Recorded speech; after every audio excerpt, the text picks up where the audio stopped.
Chris the Nightmare Real, and you're watching Mission Boxing Today on YouTube. Heavyweight boxing fans, what's the deal? All right, now I've came out with two different top 10 rankings for the heavyweights. I came out with a video in July of this, or not July, of January of this year. So you can type in Mr. Boxing Today, top 10 heavyweights, and it'll pop up. I came out with a video in January, and then I came out with my top 10 in April 12th is when I made the other video. All right. Okay, now my April 12th video, this was my top 10, April 12th, okay? So you got to remember when I dropped the video, it was April 12th, okay? I had Anthony Joshua, and if you go to that video, I explained thoroughly why I have each guy rated where he is. I didn't just drop names and then just turn the video off. I gave an explanation, all right? So April 12th, my top 10, starting at number 10 was Joshua, number 9 was Hay, number 8 was Jennings, number 7 was Pulev, number 6 was Takam, number 5, Ortiz. Number 4, Povetkin. Number 3, Klitschko. Number 2, Wilder. And number 1, I had Fury. Okay.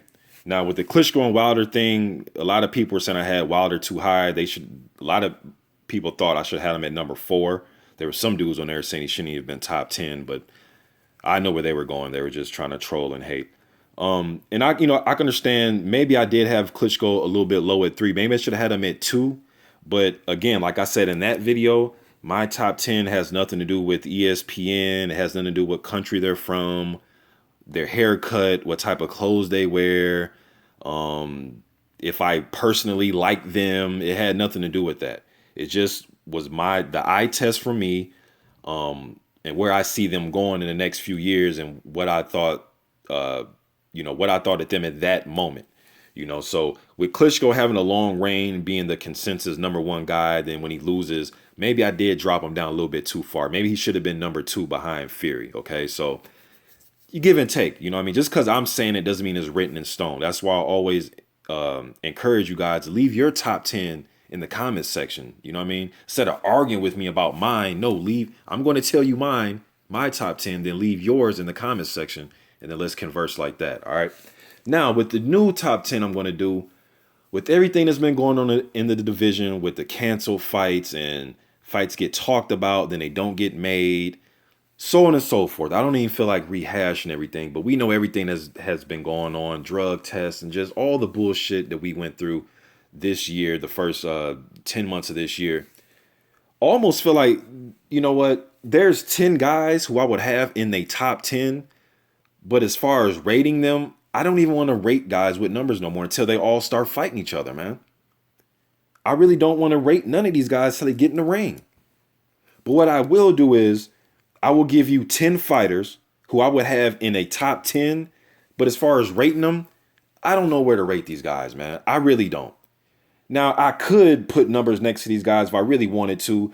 Probably 3 or 4 of them will be my top guys. But as far as putting a rating on them, they got to fight each other first.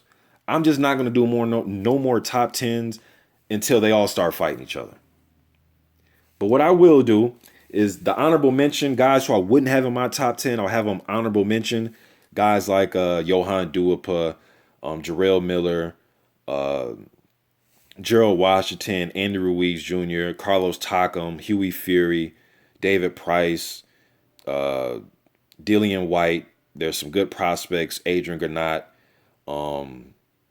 Andre Fedosov, guys like that, Tom Schwartz, Michelle Wallace. I wouldn't have those guys in my top 10. Some of those guys are honorable mention. Some of those guys would be top 15-ish, something like that. But if I had to have 10 guys, these are the 10 guys that I would have, okay? Fury is out right now, Tyson Fury. He would be my number 1 guy because he's the man that beat the man, so on and so forth, all right?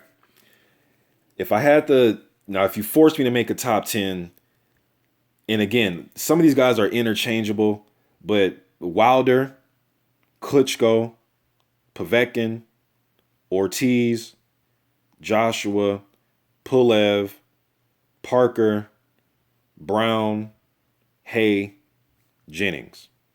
That's my 10. Interchangeable, like the top 3 or 4, to me, they're all interchangeable to some degree. And the top, and then the bottom half, like the 6 through 10 guys, are interchangeable in my opinion. You can factor in resumes and things like that, or if you want to do like the what have you done for me lately type of rankings as far as that. But to me, they got to fight, man. And this is why this year it pissed me off. You know, Povetkin and Wilder, that could have said a lot. You know what I mean? And now I would have a better idea where to rank these guys, but they didn't get in the ring. Staverne's another guy you can have in the honorable mention. I always forget Berman Staverne. Some guys even still have Staverne. They may think he's a top 10 guy. You know what I mean? But just the fights fall through. You know, we could have seen Joshua and Klitschko. Now that's not going to happen. We will see Parker versus Ruiz, so on and so forth. Shannon Briggs is another guy that could have been on the honorable mention. You know, so that's my 10, man. I'm gonna repeat it again: Wilder, Klitschko, Povetkin, Ortiz, Joshua, Pulev, Parker, Brown, Hay, Jennings. That's my 10. Let me know what you think in the comment section. Instead of trying to argue with me, drop your 10. Let me know what you think. Like I say, man, just because I'm the heavyweight channel doesn't mean because I say it is written in stone. I wish it was like that. You know what I mean? But let me know what you think. I'm out.